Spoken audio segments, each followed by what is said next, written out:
Kaixo, ongietorri jakindunera. Dakizuenez, arrazionalizazioa izendatzailetik errok kentzea da, bai? Izendatzailean aurkitu ditzakegu, bai, erroak bakarrik, erroak biderkagai gisa, edota, kasu hauetan bezala, erroen arteko batuketak eta kenketak. Gure buruari galdetu behar dioguna zera da. Ea, zein adierazpenekin biderkatu behar dugun izendatzailea, biderketaren emaitza errorik izan ez dezan. Bai? Momentu honetan egingo duguna da berreskuratu identitate nabarmenei buruz dakiguna. Bai? Gogoratzen duzue formulatzo hau. A, gehi, B, bider, A, ken, B, berdin, lehenengoaren karratua, ken, bigarrenaren karratua. Zer gertatuko zaio erro bati berbira jasotzen dugunean? Bueno, dakizuenez, adibidez gure lehenengo adibidea. Erro 5 karratu, erro 3 karratu, erroa eta karratua deusestatzen dira, eta errorik gabeko adierazpen bat lortuko dugu, bai? Beraz,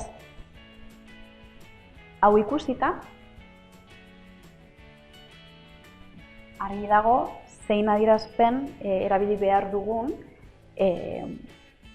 erro hauek kentzeko, ez da? Orokorrean, erro bat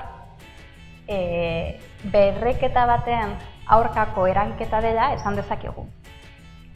Erlazio hau modu honetan adierazi dezakegu.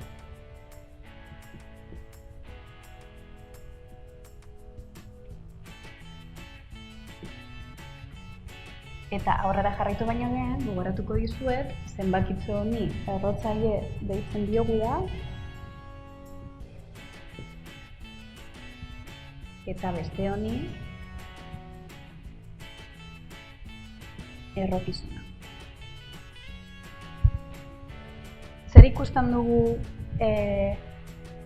formulatzo honetan edo erlazio honetan? Erro baten emaitza, B denean, zer betetzen da? Emaitz hori, B, ber, erroaren errotzailea, berdin errokizuna dela.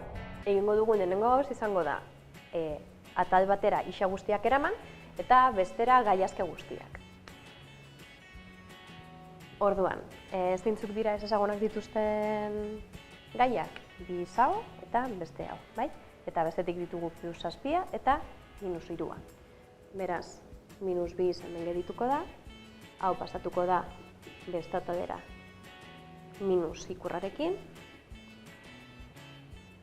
hemen dagoen -3 kopiatuko dugu, eta 7 hau plus zeinua duenez atal honetan bestera pasatuko da -3, bai? Horen egin behar duguna da kalkuloak, bai? Eragiketa hauek. Orduan, izendatzaile komuna behar du hemen, horretarako badakizue,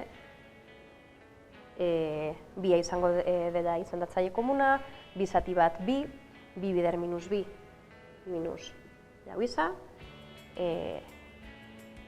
bi zati bi bat, beraz isa, dagoen moduan egiten da, eta, bigarren parte hau izango ditzateke -3, ken -7, -10. Hemen gerituko ditzaiguke -jau isa, ken isa, -5 isa, zati bi. Hau kopiatzen dugu, bai? Orain, bia pasatuko dugu beste atalera biderkatzen, bai? Zatitzen dagoena biderkatzen pasatuko dugu, beraz, hau gerituko da -5 isa, txikiagoa edo berdin, -10 bider bi, bai? Parentesien artean jarriko dutedan argi hau ikusteko.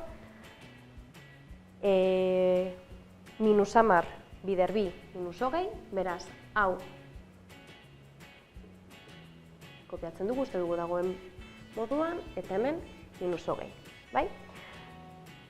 Orduan, orain badaukagu alde batetik guztiz simplifikatuta denengo, guztiz agurtuta gure denengo inekuazioa, bai? Minus bost ixa, txikiagoa edo berdin, minus hogei, bai? Orduan, orain egin behar duguna da, ixa bakandu. Baina gogoratu, zera izan behar genuen kontuan, iza bakantzeko orduan. Zenbaki negatiboak, bai? Zenbaki negatibo batekin biderkatzen edo zatitzen badugu, desberdintzaren zeinua aldatu egiten da, bai? Eta hemen, zer da egin behar duguna? Minus bost hau, hemen biderkatzen dagoena, zatitzen pasatuko denez beste ataldera, inekuazioaren zeinua edo ikurra aldatu egingo da, bai? Beraz, zelan gedituko da hau? Hemen jarrituko dut, bai? Iza, handiagoa edo berdin, minus hogei, zati, minus bost, bai? Orduan, orain faltatzen zaigu bakarrik eragiketa hau egitea, iza, minus zati minus plus, hogei zati bost, lau. Inekuazio bat aldako itxura du, bai? Alde batetik, lehenengo atal batean, adierazpen algebraiko bat agertzen da, eta bigarren atalean beste adierazpen algebraiko bat. Eta bi adierazpen algebraiko hauen artean, desberdintza ikur bat, bai? Zeintzuk dira desberdintza ikurrak? Handiagoa baino edo berdin, txikiagoa baino eta berdin, eta txikiagoa baino, bai? Orduan, aldako ikurrak erabilita, zer nolakoa izango da inekuazio baten soluzioa? Ze balio izango dute gure ezezagunak?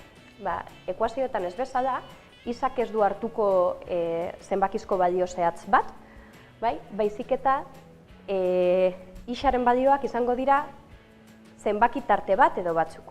Funtzio linealak funtzio guztiak bezala bi aldagai arrazonatzen dituzte.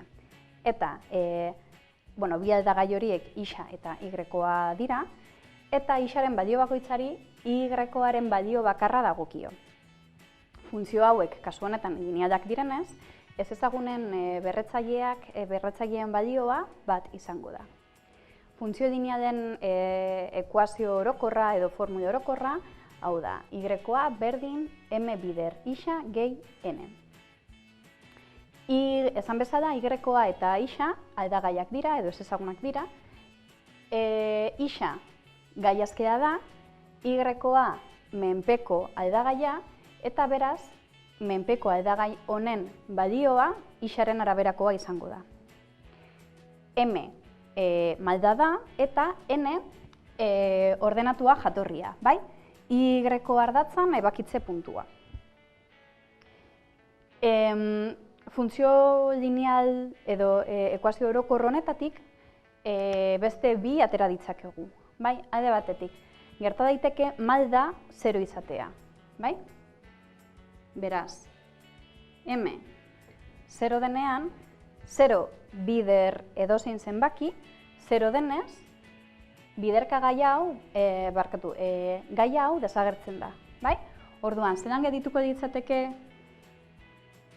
gure funtzioaren formula? Holan, y-koa berdin n, bai? Formula hauei edo funtzio hauei deitzen zaie funtzio konstanteak, eta normalean n jarri beharrean zenbaki konstante bat izango denez, i berdin k adierazten da, bai? Beraz, hemen izango ditugu, hauek izango dira funtzio konstanteak. Eta gero beste kasu bat agertu daiteke, eta zegin da hori n 0 denean, bai?